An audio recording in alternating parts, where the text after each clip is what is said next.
Hey guys, welcome back to the Clinical Leadership Podcast. I'm your host, Dr. Alex Earl, and I got another episode lined up for you today. We are going to go over the report of findings and the 5 items on your checklist that you need to go over every single time you have a new patient in your functional rehab or physical therapy clinic. These are really important. I'm not going to tell you exactly what to say. It's not really a script because I think that those can be very rigid and very impersonal.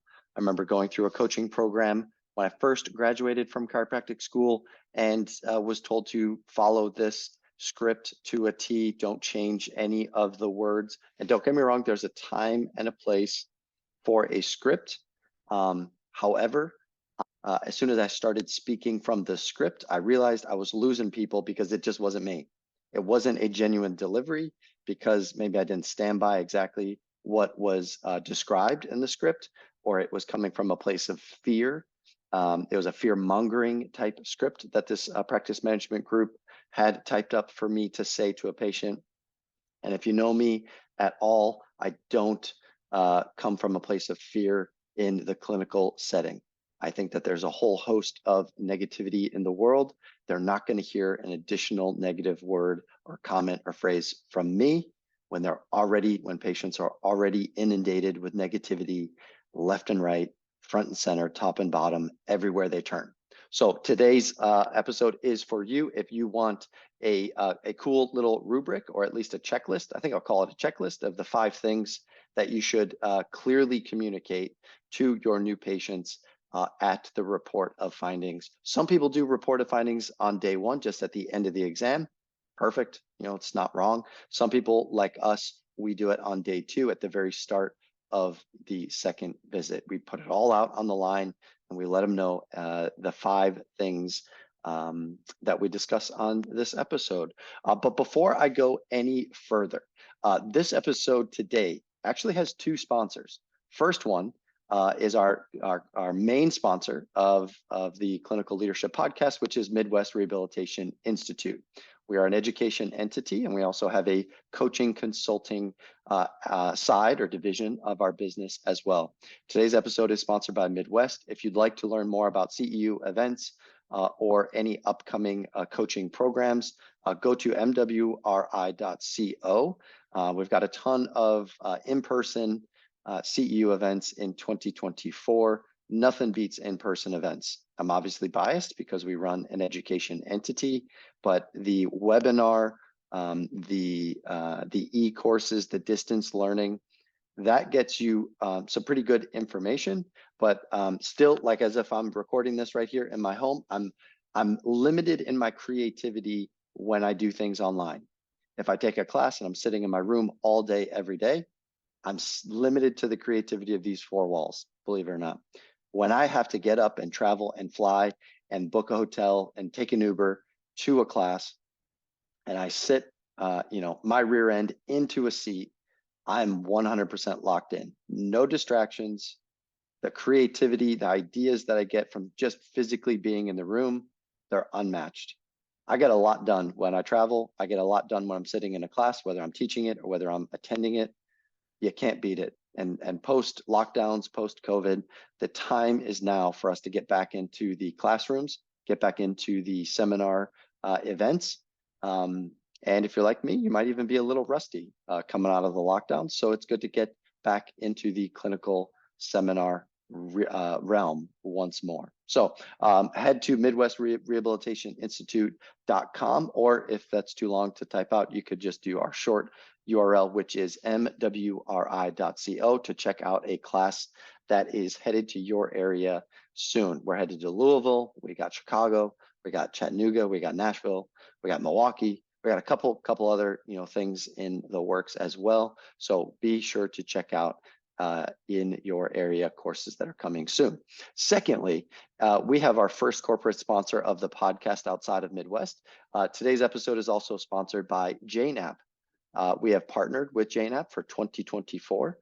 We got some pretty cool deals coming down the pike for our sponsorship partnership agreement with Jane.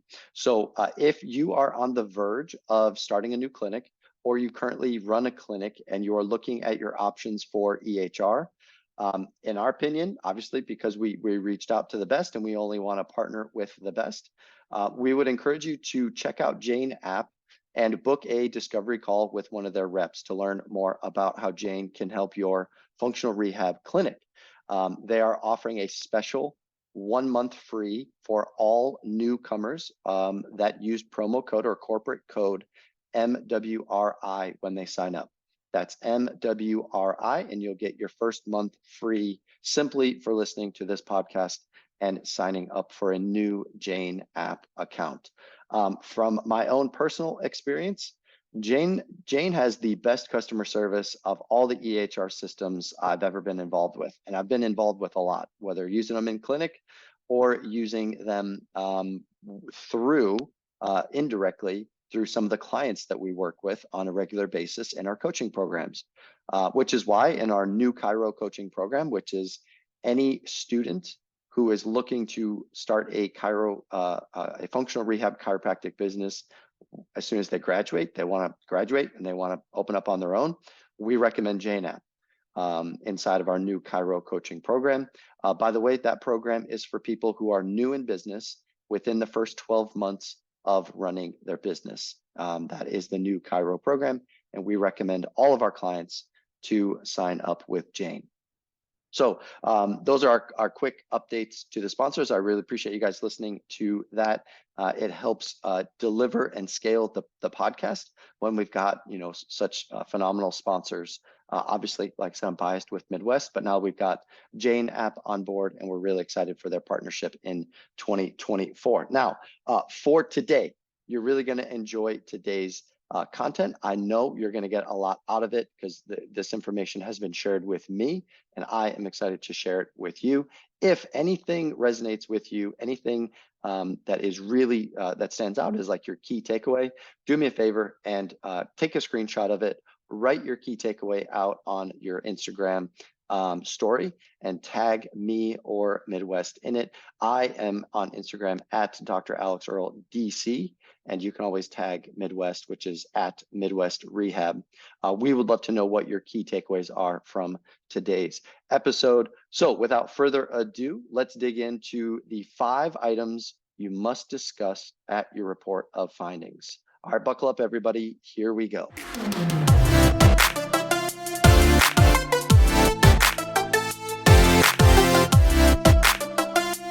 All right, so recently on one of our group calls, we were discussing the items to go over on your report of findings, or some would refer to it as a day 2.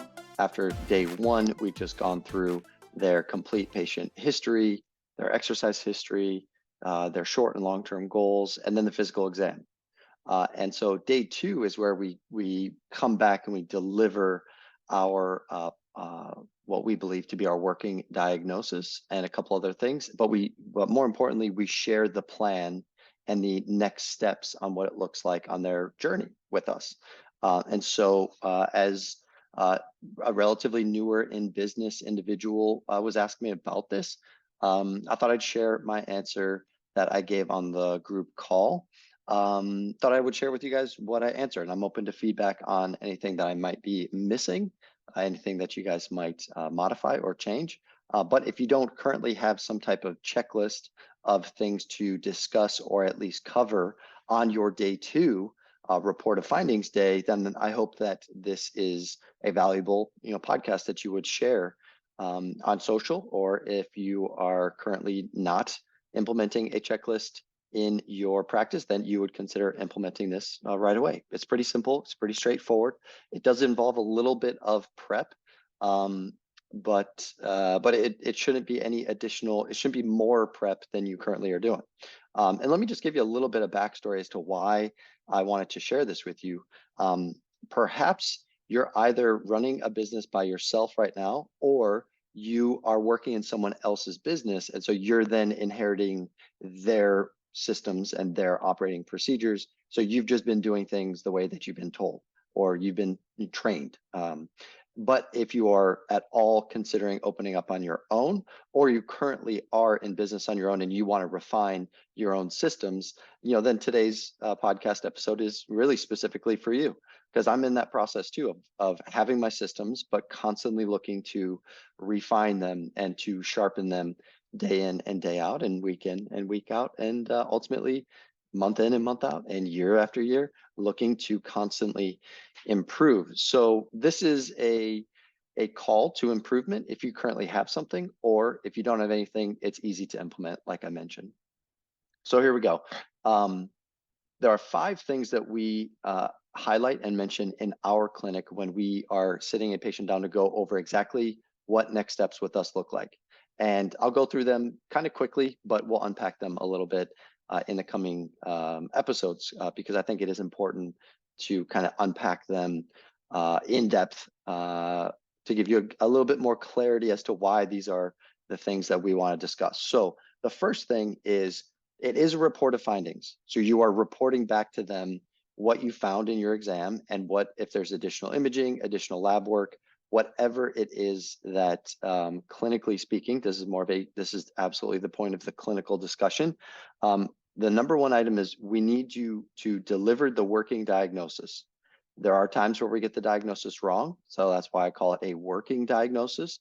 But this is where sometimes it's helpful to just label the thing that they are currently dealing with as, as what we believe, and I do use that phrase, I believe the working diagnosis for your current condition is, insert the blank, tendinopathy, rotator cuff tendonitis, labral, I try not to use the word tear, but labral injury, disc injury, you got a crack in a bone, if that might be, the presenting, clinical case.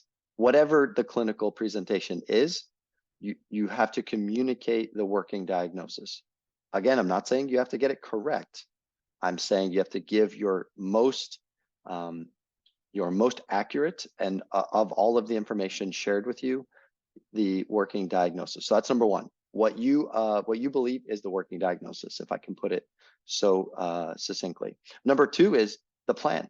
What does the plan take? Now, this is also a clinical delivery, so you have to be very clinically sound. I know a lot of times in business programs, the clinical aspect of the business program is almost an afterthought.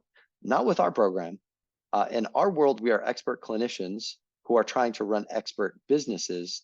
And a lot of the clients that have either jumped into one of our coaching programs or signed up for the Innovator program, they are already very sound clinicians, very sound, or on the verge of graduating and becoming a sound clinician.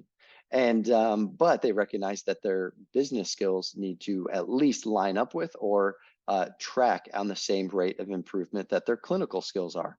So clinically speaking, this is pretty easy to do. However, one of my favorite things to discuss is the clinical side of our treatment plans. And I'm going to do a whole episode on treatment plans and plan of care proposals, and how I think, I'll give you a little teaser here, how I think we in the functional rehab world are massively under-treating our patients, massively under-treating. The old adage of, get them in, get them out, get them in, get them out of pain as quickly as possible. I think that's underserving our patients for fear of being labeled or being put in the same camp as more of the straight chiropractic world, where they treat with endless treatment plans, trying to get people in on maintenance, weekly, regular adjustments.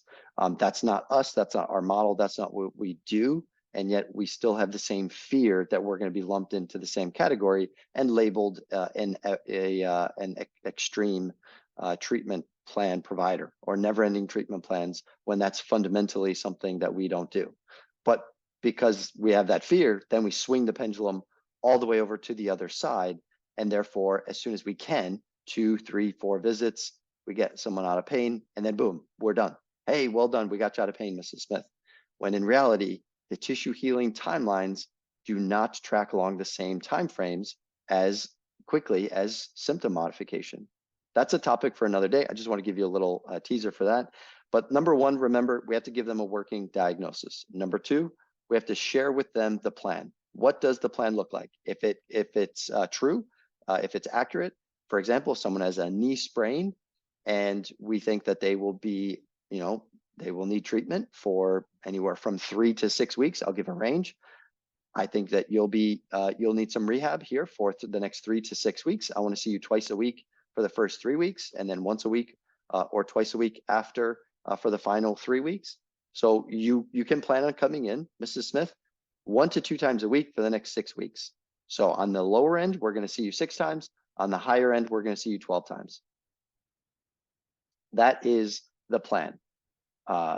We will schedule those in advance, and I'll do another episode here soon on how we advance schedule our patients via our advanced scheduling system and the benefits of the advanced scheduling system.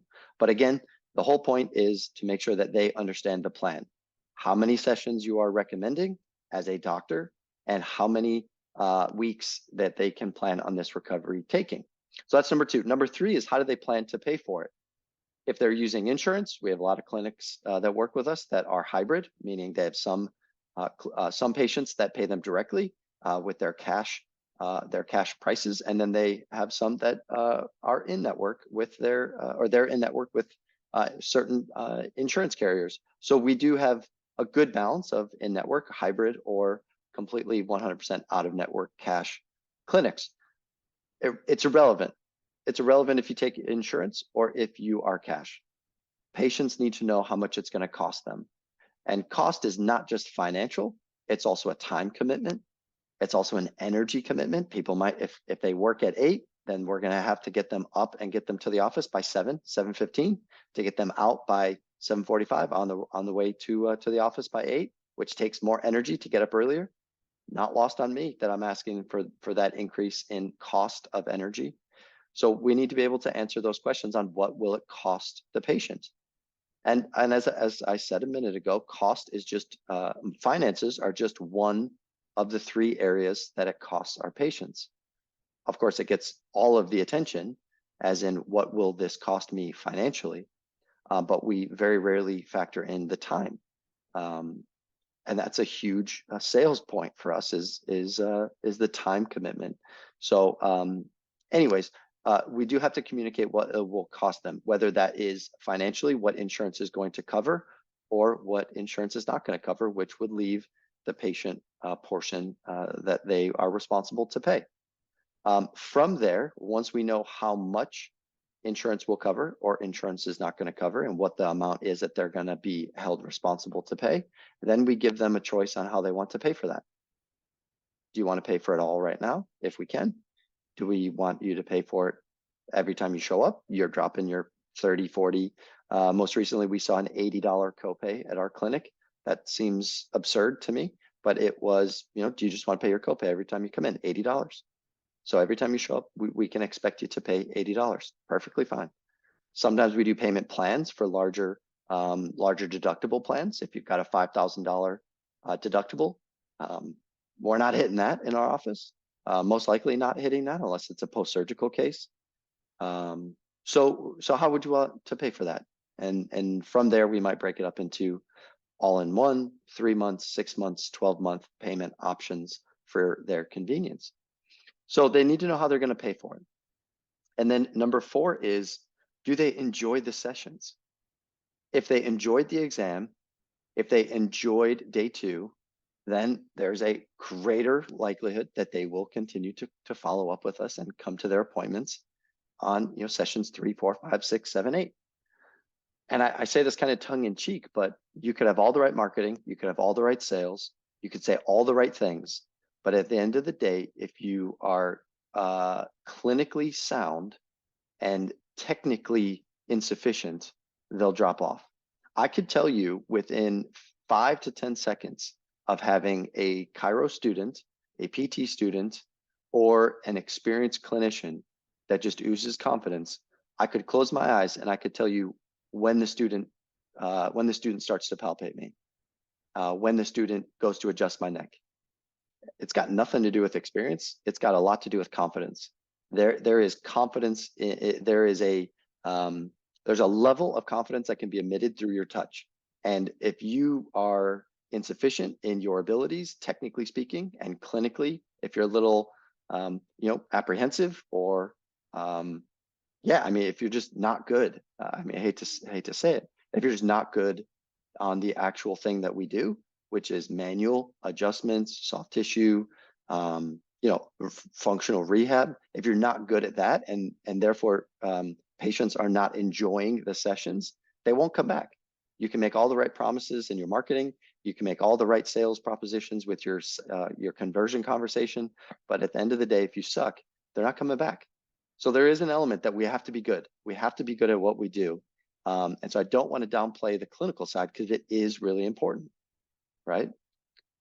The fifth thing is, I think, the most important when it comes to preventing future drop-offs. And I hope of all of them, I hope you actually tattoo this on your cerebral cortex, all right? Do they anticipate the next session? What are they looking forward to when they come back? If it's more of the same, I can only come so many times to your office to get the same massage, to get the same dry needling, to get the same 3 to 5 exercises, and to get the same 5 adjustments, 5 regional adjustments. Can only do that 3 or 4 times before I start to wonder, what the heck am I doing here? And then if I look around and I see everyone getting the same exact treatment, I'm definitely wondering, what the heck am I doing here? Why should I go back? They're telling me they're not a mill. They're telling me that it's not it's individualized treatments. They say that they pride themselves on everyone gets individualized care. That was one of the reasons why I wanted to come here. And yet when I show up, I get the same thing as everybody else. And worse, I get the same thing every session. I've been doing bird dogs and dead bugs for 6 weeks. I'm pretty bored. I can't see how this plan is going to help me in my short or long-term goals. Therefore, it's easier for me to drop off and to say I can't afford it, and to say I'm just really busy at work, and to say, yeah, I'm traveling. Those are the excuses we hear, but really the internal feeling is I don't want to go back because I'm either bored or I can't see how this is going to change, and I don't want to continue to do the same thing over and over again. So those are the 5. Now the fifth one, though, the last thing I want to say about it is, okay, if I have the potential to be boring, then what are some things that I could do to prevent someone from not wanting to come back? And these are the 2 ways that I go about it. Number 1 is I plant seeds about what we're going to do at the next session. And these better be true. So you can't be blowing smoke. So if someone just had a killer core stability session, an emphasis was more so on intra-abdominal pressure and, for example, disassociation of the lumbar spine and the pelvis from the hip. Maybe you're practicing working on more hip flexion with a good controlled intra-abdominal pressure. Differentiating of the limb. So i.e. what you're trying to get them to do is move isolated motion through the hip joint so that they're not moving through the pelvis and the low back. That's kind of like a clinical thing. But my point here is, let's say you did that supine. You did, you did some variation of, ironically, I made fun of it a minute ago. You do a variation of the dead bug. Great. I need to know that the next time I show up, we're not going to do the exact thing. Or if I have done it at home, you've noticed my improvement and we're going to do something else. So I would say something like this. Hey, I've really got some good ideas for us, based on how well you just did on those bench bugs and those dead bugs. I've got a really good exercise that's the next progression of the dead bug that you just showed today that you did really well. So we're going to go over that the next time you come in. So that's where they can start to visualize a progression. I even use the word, hey, you're going to progress. You next time you come in, we're going to do the next exercise progression because you're ready for it. So they're starting to see in their own mind, I am progressing. I'm going to be doing a different exercise, and I can't wait to see what that is. The second thing that I do, the second strategy or tactic that I do is I let them know that I have a couple of questions that I want to ask them at their next appointment. Hey, I got a couple ideas. I got a couple of questions that I'd love to, pick your brain about. People say to us all the time, hey, I gotta ask you a couple of things. Can I pick your brain? It's like, yeah, sure. But at the same time, how come we don't say that to our patients to plant, seeds about the conversations that we're going to have at the next visit? Hey, I got a couple of questions about you, Mrs. Smith. A couple of questions I want to run past you. We didn't have time today to go over them, and I don't want to keep you. But I really, I'm looking forward to seeing you next week. We'll see you on Tuesday at 4. And I've just wrote down these questions I want to ask you next week. Looking forward to see you next week. And what's happened before is sometimes I forget that I wrote those questions down, and the patient, when they show up, they're excited to come in for the appointment, and they ask me where those questions are. Hey, didn't you have a couple of questions for me? In which case, oh yeah, here they are, and I pull out the questions and I start asking them. It solidifies that we're in this together, right? I'm not above anyone. Our patients, we partner with them and we guide them towards their short and long-term goals, but we can't do that if they drop off. And they drop off, most often than not, someone drops off with some type of excuse or some type of reason that has to do with one of the 5 things I've just outlined. Whether they didn't agree with the diagnosis, they didn't understand it, they didn't accept it, which is a whole different topic of conversation. The plan was not clearly outlined for them, or they can't see where they're at in their recovery journey, and they might not even think that it's possible for them to recover. The third one, remember, is they don't know what this is going to cost them. And I love to share the story when my wife and I went to the ER for a visit, and 30 days later, we got a massive bill in the mail. Even though every time we were there, every time we saw someone, we asked, hey, what's this going to cost? What's the charge for this? What's the charge for that? We don't want a huge bill. I even said it out loud maybe 100 times. We don't want a huge bill, to come in our mail, come in the mailbox in 30 days. Well, that's what happened. Massive bill in the mail 30 days after an ER visit. We don't want to do that to our patients. We want to tell them what we think, even if it's an estimate, we want to tell them what we think it will cost. And the fourth one is, do they enjoy the sessions? As in, you cannot suck. You have to be good at what you do. You can't charge craftsmanship prices, but deliver very underwhelming results, right? You can't charge craftsmanship prices and deliver very underwhelming results. And number 5 is, do they anticipate the next session? Are they looking forward to it or not? If the answer is no, then the reason that they drop off is because you haven't communicated what's to come. So anyways, I hope you guys enjoyed these 5 bullets that we share with all of our new patients, with all of our interns, and with all of our staff to make sure that these items are touched on at every new patient report of finding, which sometimes it's done at the beginning of, 99% of the time, this is done at the beginning of the report of findings day 2. And feel free to, start implementing it right away into your practice. And if you are interested, comment on Instagram, on YouTube, wherever you're watching this, wherever you consume your podcasts. It would mean the world to me if you could go to iTunes and give us a 5-star rating on our clinical leadership podcast. We're trying to deliver world-class clinical education. At the same time, you can run a world-class business. So we're trying to elevate both the clinical side of the functional rehab and physical therapy professions, as well as individual private practices, which is possible. Anyways, I appreciate you guys so much for your attention today. More of these podcast shorts in terms of business and kind of operations, if you'd like, are coming down the pike for the next few weeks and few months. So I hope you enjoy them. Please share them with your friends. And anytime you share it on social, be sure to tag either myself. I am on Instagram. I'm at Dr. Alex Earl DC on Instagram. And also you can tag Midwest Rehab in Instagram post stories as well. Do me a favor, screenshot it, share it on your story. Let me know your biggest takeaway from today's podcast episode is, and I would be eternally grateful. So thank you so much, guys. And until next time, I give you permission to be successful.